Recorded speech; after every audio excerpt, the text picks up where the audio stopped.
আজকে আমি আমার একটি কবিতা পড়ে শোনাচ্ছি।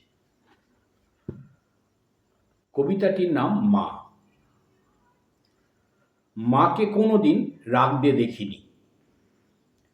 উহু আহা শব্দ দুটি নিঃশব্দে বিছনায় ছড়িয়ে মায়েরা রোজ রাতে ঘুমোতে যান। মায়ের শরীরের গন্ধ নিয়ে ভোরের সূর্য ওঠে প্রতিদিন। আমি অথবা আমরা দেখি মায়েদের সারা শরীরে ধোঁয়া ধোঁয়া কুয়াশা।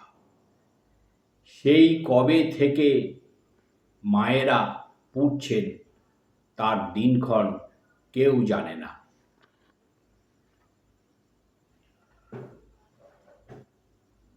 কবিতাটি ভালো লাগলে মতামত দেবেন, শেয়ার করবেন, আর সবচেয়ে বড় কথা আমার এই চ্যানেলটাকে একটু সাবস্ক্রাইব করুন।